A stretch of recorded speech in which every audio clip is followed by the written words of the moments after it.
ಈ ವರ್ಷದ ಬೇಸಿಗೆಗೆ ಫ್ಯಾನ್ ಇದ್ರೂ ಕೂಡ ಬೀಸಣಿಗೆ ಬೇಕೇ ಬೇಕು. ಈ ಬೀಸಣಿಗೆ 4 ವರ್ಷದ ಇತಿಹಾಸ ಇರುವಂತ ಬೀಸಣಿಗೆ. ಈ ಬೀಸಣಿಗೆಗಳು ಪೋರ್ಚುಗೀಸರಿಂದ ಚೀನಾ ಮತ್ತು ಜಪಾನ್ನಿಂದ ಬೇರೆ ಬೇರೆ ದೇಶಗಳಿಗೆ ಪರಿಚಯಿಸಿದ್ರು 1600ರಲ್ಲಿ ಅಂತ ದಾಖಲೆಗಳು ಹೇಳುತ್ತೆ. ಒಂದು ರಾಜರ ಕಾಲದಲ್ಲಿ ಚಾಮರವಾಗಿ ಇದನ್ನ ಬೀಸ್ತಿದ್ರು. ಈ ಕಾಲದಲ್ಲಿ ಬೀಸಣಿಗೆಗಳು ಬೀಸ್ಕೊಳೋದ್ರಿಂದ ಚರ್ಮದ ಮೇಲಿನ ಬೆವರಿನ ಬಾಷ್ಪೀಕರಣ ಆಗಿ ಅದು ಬಾಷ್ಪೀಕರಣವನ್ನು ಹೆಚ್ಚಿಸಿ ತಂಪಾದ ಅನುಭವ ನೀಡ್ತದೆ. ಹಾಗಾಗಿ ಎಂಥ ಸೆಕೆನಲ್ಲೂ ನಾವು ಬೀಸಣಿಗೆಯನ್ನು ಬೀಸ್ಕೊಳ್ತೀವಿ. ಈಗ ವಿದ್ಯುತ್ ಬಂದಿದೆ, ಫ್ಯಾನ್ ಬಂದಿದೆ, ಆದರೂ ಕೂಡ ಬೀಸಣಿಗೆ ನಾವು ಬಿಡ್ಲಿಕ್ಕಾಗಲ್ಲ.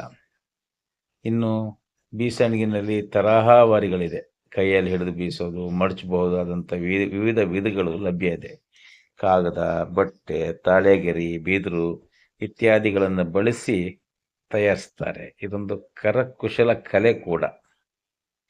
ಇನ್ನು ಪೋರ್ಚುಗೀಸ್ರಿಂದ ಇದು ಚೀನಾ, ಜಪಾನ್ನಿಂದ 16ನೇ ಶತಮಾನದಲ್ಲಿ ಬೇರೆ ಬೇರೆ ದೇಶಕ್ಕೆ ಬಂತು ಅಂತ ದಾಖಲೆಗಳು ಹೇಳಿದ್ರು ಕೂಡ ಭಾರತದಲ್ಲಿ ಅದಕ್ಕಿಂತ ಮುಂಚಿಂದನೂ ಬೀಸಣಿಗೆಗಳ ಬಳಕೆ ಇತ್ತು. ಆದರೆ ಅದರಲ್ಲಿ ವರ್ಣಮಯವಾಗಿ ಮತ್ತೆ ಕರಕುಶಲತೆ ಇರುವಂಥ ಬೀಸಣಿಗೆ ಇಲ್ಲದೇ ಇರಬಹುದು, ಆದರೆ ಬೀಸಣಿಗೆ ಇತ್ತು. ಹಾಗಾಗಿ ಈ ಬೀಸಣಿಗೆಗಳು ಎಷ್ಟು ಚಂದದ ಬೀಸಣಿಗೆನ ಇವತ್ತು ಚೈನಾ ಮಾಡಿ ವಿಶ್ವದಲ್ಲೆಲ್ಲ ಮಾರಾಟ ಮಾಡುತ್ತೆ ನೋಡಿ. ಇದೊಂದು ಹೊಸ ಬೀಸಣಿಗೆ ನನಗೆ ಬಂದಿದೆ ಕೊಡುಗೆಯಾಗಿ.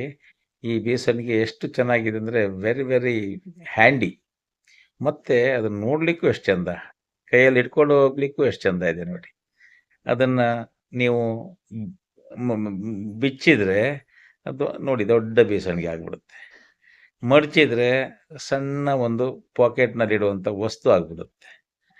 ಇನ್ನು ಇಂಥ ಬೀಸಣಿಗೆಗಳು ನಿಜಕ್ಕೂ ಉಪಯುಕ್ತವಾಗಿದೆ. ಬೀಸಣಿಗೆಗಳು ನಾವು ಮರಿಲಿಕ್ಕೆ ಸಾಧ್ಯನೇ ಇಲ್ಲ.